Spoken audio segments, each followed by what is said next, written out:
وبكده يا حبايب قلبي زي ما احنا شايفين كده، شايفين اللهم صل على النبي، بسم الله ما شاء الله. شايفين الرقات والجمال، عامله نصه بالملبل زي ما احنا شايفين والنص التاني ساده. يا اللهم صل على النبي. وان شاء الله كده اشوفكم في فيديو اخر من مطبخنا الشعبي، والسلام عليكم ورحمه الله وبركاته. كل سنه وانتم طيبين، كل سنه وانتم طيبين. السلام عليكم ورحمه الله وبركاته. النهارده بقى هنعمل ايه؟ هنعمل كحك العيد، بس انا كل مره بعمله على القناه على البارد، لا المره دي هعمله بطريقه جدتي وجدتك، وهنمشي مع بعض خطوات. اول حاجه انا هعمل 4 كيلو دقيق زي ما احنا شايفين كده، 4 اكياس دقيق. بحب اني استعمل الدقيق ده، بيبقى جامد جدا معايا. هنا هنجيب ايه؟ اي سمنه بقى، انا بحب استعمل الجنه. انا هجيب هنا 2 كيلو جنه، 2 كيلو جنه على 4 كيلو، على 4 كيلو دقيق، يعني كل كيلو على نص كيلو سمنه على طول. وهحط معاهم كوبايه زيت ذره طبعا عشان يبقى ناعم، ويبقى يعني عايزاه كده يدوب دوبان. هنمشي مع بعض خطوه خطوه. اول حاجه كده حطينا السمنه اهي، هنحط معاها كوبايه الزيت وهنقدحها على البوتاجاز. تتقدح يعني ايه؟ يعني تسخن تسخين جامد لغايه كده لما تحسي انها بتفور على الدقيق. خطوه خطوه كده نمشي مع بعض. طبعا كده معايا بوله اهي، بوله كبيره طبعا اهي، او الكيس اهو. بسم الله الرحمن الرحيم. ما ننساش ذره الملح اللي تبقى في الدقيق في الكحك، بتبارك العجينه اكيد طبعا. 4 اكياس دقيق يعني 4 كيلو. طبعا دلوقتي انا حاطه السمنه على النار، لازم تبقى تاخد طريق الغليان كده. ايام جدتي كانت بتعملها كده، فانا همشي على الطريقه بتاعت جدتي. بتاكل احلى كحك دايب.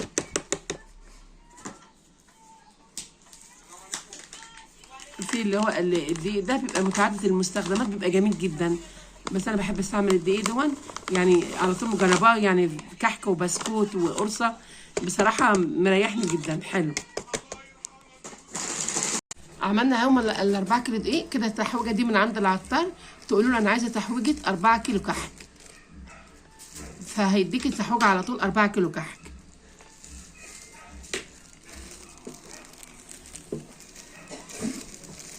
طبعا انا بحط له ريحه الموز، وبحط له في حاجه كده عند العطار اللي هي بتاعت اللي هي السمنه البلدي دي، جيبها من عنده بتخلي الكحك تحفه، بتوديه في مكان تاني بصراحه.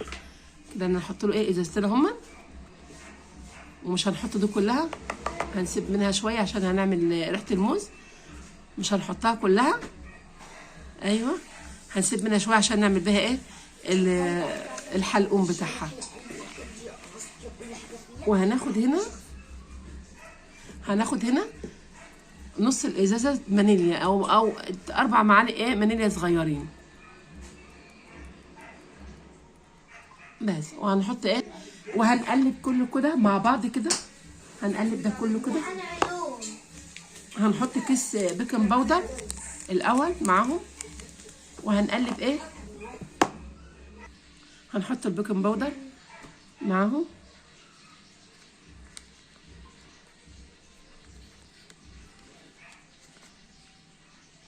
ايوه كده. وهنقلب بقى ايه؟ التحويجه مع ريحه السمنه البلدي مع الموز، ريحه الموز. وهنقلب كده كله مع بعض. ومش هنقلب السمسم، احنا هننزل على السمسم بالسمنه، هنحط السمسم على الوش كده من غير ما نقلبه. مش هقلب السمسم، هنحطه هنا كده. انا مش هقلب السمسم. ايوه اللي بقى انا كده حطيته مش هقلبه، علشان لما نيجي ننزل بالسمنه هننزل ايه عليه، هيقوم يتحمص معاكي اكيد طبعا زي ما احنا شايفين. بسم الله ما شاء الله. طبعا عندنا هنا الملبل او الحلقوم، هنا معلقتين سمسم. هتحطوا له عندك سمنه بلدي، ممكن تحطوا له معلقه سمنه بلدي. هنحط ريحه الموز عليه نقطه كده، وهنحط الفانيليا، وهنعجنه كله كده مع بعض كده. ايه بنعجنه كده بايدينا كده، لازم كله تجانس كده كله مع بعض. طبعا اهم حاجه الايد طبعا مغسوله، والضوافر مقصوصه. نظافه العجينه اهم حاجه، ونظافه الايد اهم حاجه. المفروض كنت اعمله بقفاز بس ما عنديش، المقاس اللي هو بتاع ايدي دلوقتي حاليا، اللي هو بتاع المطبخ. ايوه كده شايفين كده. معلقه سمنه عندك، معلقه زبده حط له بيبقى جميل جدا. انا كان عندي معلقه سمنه بلدي حطيتها له، بيدي برده نكهه برده. طبعا احنا لسه ما عملناش الخميره باللبن.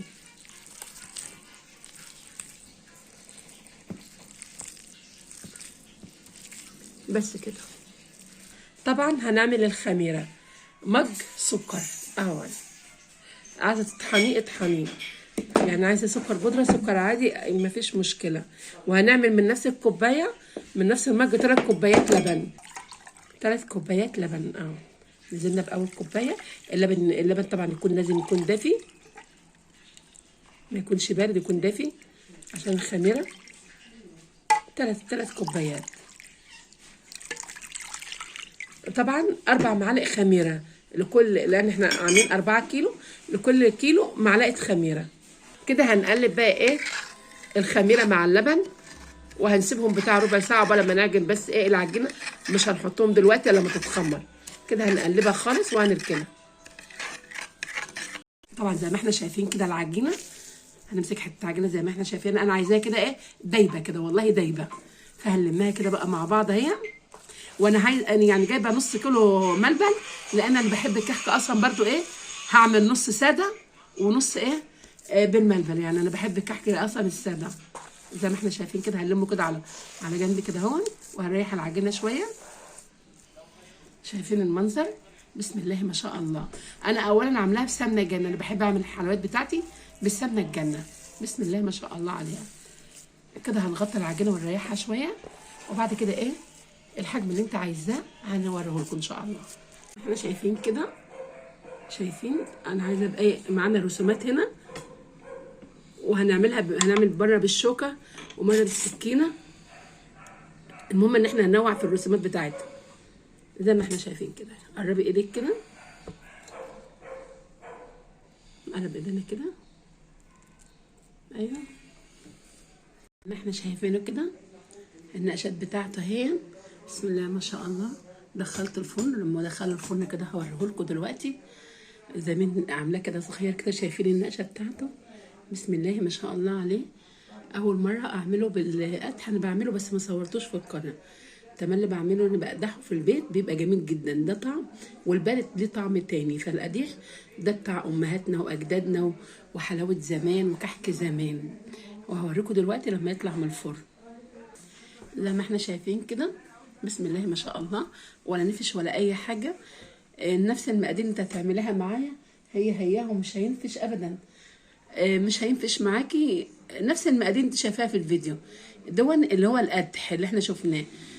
في كحك على البرد، بس انا النهارده بعمل كحك ايه، بعمل كحك جدتي وامي كده، اللي هو ايه اللي على نقدح له السمنه كده ومعاه كوبايه الزيت، بتبقى بسم الله ما شاء الله عليها. طبعا انا عامله هنا بقى ايه الكميه اهي. اللهم صل على النبي. دول 4 كيلو، ولسه في الفرن كام صينيه كده. فامشي على المقادير بسم الله ما شاء الله، هيظبطك جدا، هيظبط معاكي زي ما احنا شايفين كده.